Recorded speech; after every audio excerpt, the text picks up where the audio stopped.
Hi, I'm Dr. Olivia Joseph, co-founder of Dr. Olivia Naturals, and I've been in clinical practice for 17 years using diet, lifestyle, and the proper testing to help people get well naturally. So today we're here to talk about how to quit caffeine. And let me be honest with you, this is something that is very, very hard and challenging for me. And there are some benefits to caffeine and benefits to coffee, and I've produced videos on those benefits. But there can also be benefits to going off caffeine and off coffee. Let me share some of those with you. So I want to talk to you about my own personal reasons why I've taken breaks from coffee. I've been pregnant 4 times, nursed 4 babies. So there were times throughout my pregnancy or nursing where I cut back or removed coffee. Maybe you're on that boat. I lead people through a lot of detoxification, one-on-one, and I also run group detoxes. And I do recommend that while you detox, you take a break from caffeine.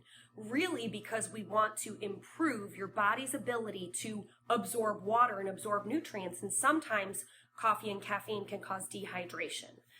I found myself at one point needing afternoon coffee every single day. And at some points I would find that afternoon coffee, after I had it, I would actually feel sluggish, more sluggish. And I thought to myself, oh my gosh, I am not only depending on coffee, but after my afternoon coffee, I feel sluggish. Why is that? So those are times where I thought it might be time to take a break. Another time that I thought it might be time to take a break is when I found it was throwing off my eating.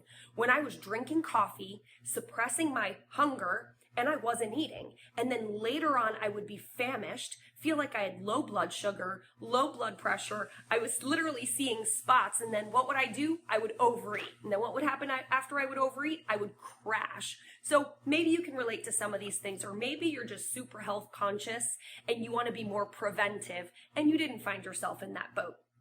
I also, due to stressful times, when I was working on my doctorate, some other times in my life where things were happening, maybe with my career or personally, I found myself with major adrenal dysfunction. And while I was trying to heal my adrenals, I cut back or completely removed coffee. So let me talk to you about ways to do that. Even though I am in a very committed relationship with coffee, I drink organic, high-altitude coffee. I am very conscious of how much coffee I drink, how much water I drink, what I eat, when I eat, what supplements I take. So I'm not here to say all coffee is bad and all caffeine is bad, but sometimes it's time to cut back or take a break. So it's estimated that 64% of American adults drink at least a cup of coffee every day. And when I work with people one-on-one, I actually find that those who do drink coffee drink a lot more than just 1 cup a day, maybe drink it all day, all afternoon, which can have negative impacts on your sleep, on your cortisol levels, on your blood sugar, on digestion, even in some cases on your blood pressure. And for those of you that are not coffee drinkers, usually you're hooked on something even worse, soda. So we are all in this together, no judgment here. So a study found that people over 60 years old, 72% drink coffee every day, and the average American drinks about 3 coffee drinks a day. Okay, now I'm talking coffee. I'm not talking about frappuccinos and lattes that are loaded with sugar, fat, artificial sweeteners, oftentimes chemicals. If you're going to drink coffee, at least drink the good stuff, right? So caffeine can have a negative impact on your nervous system. It can put you in a state of sympathetic dominance where you're constantly in this fight or flight state. And that can have a negative impact on your blood pressure, on your metabolism, blood sugar, on your sleep, how you deal with stress, and even your hormone system. So we don't want to depend on caffeine to get our daily energy. If you're really that fatigued and dragging, we have to figure out why. Are you dehydrated? Do you have unstable blood sugar? Do you have nutritional deficiencies? Do you have inflammation? There are lots of things that can make you fatigued and groggy. So you want to get to that root cause and take a closer look so you're not dependent on something like coffee or caffeine. Also, a lot of people experience anxiety and jitteriness and tremors. That could be another reason to reduce or cut caffeine completely. We want to reset your body's caffeine intolerance. So you develop a tolerance to caffeine just like you do to alcohol or sugar even. So we kind of want to start you with a clean slate. This is why we want you to take a break.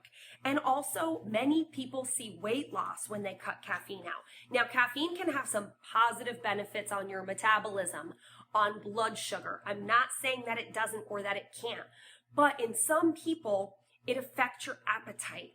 It suppresses your appetite, and then what you find is later on, you're overeating or you're having cravings that you can't control. So cutting caffeine can also help with water retention, bloating, and swelling, which water weight is still excess weight. So some ways to reduce your caffeine intake. Slowly reduce cup by cup. This is one thing that I have always done. So I always had a 3-cup a day max, which actually sounds like a lot. They're not huge mugs, but nonetheless. So I would try to cut that in half and just do a cup and a half, and then just a cup. That's a great way to get started, is just start reducing it that way.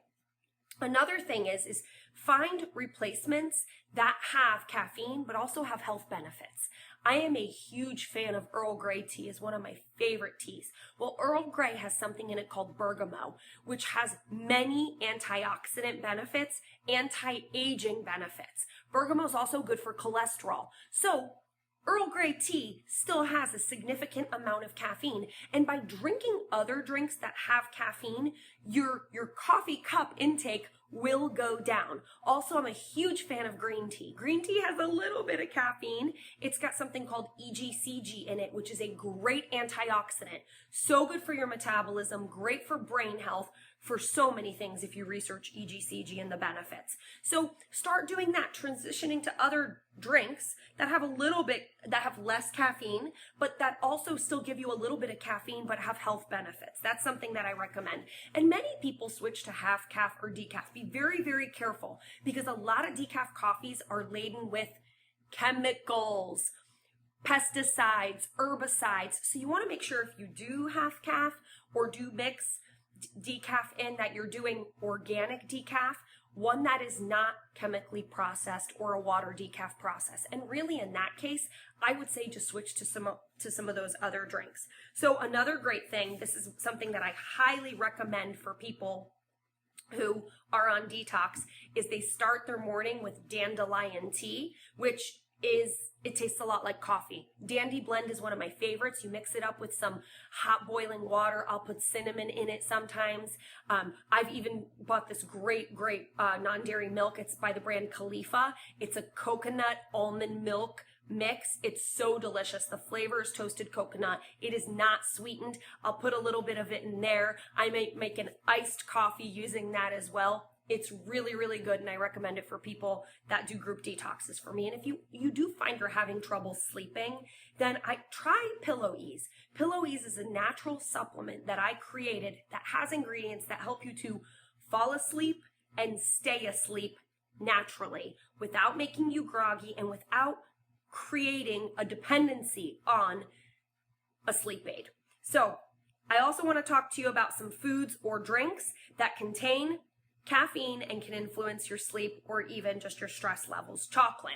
However, if you find you are a chocolate lover, you can do carob instead, which does not contain caffeine at all. And that's a great tip for those of you that also maybe have heartburn from chocolate, or that find that they get anxiety or heart palpitations. Decaf coffee can still have a little bit of caffeine in it, so watch out for that. Green tea I love, but it does have a little bit of caffeine. If you're really caffeine sensitive, white tea is a great option, or any herbal tea option out there. Even some anti-inflammatory medications like migraine medications. So Excedrin migraine contains caffeine. And that's one of the reasons I don't want you to go completely off caffeine cold turkey. I don't want you to get a headache. And if you do find you're having a little bit of a headache, take some magnesium glycinate, drink some water, put some lemon, even some Himalayan sea salt in it.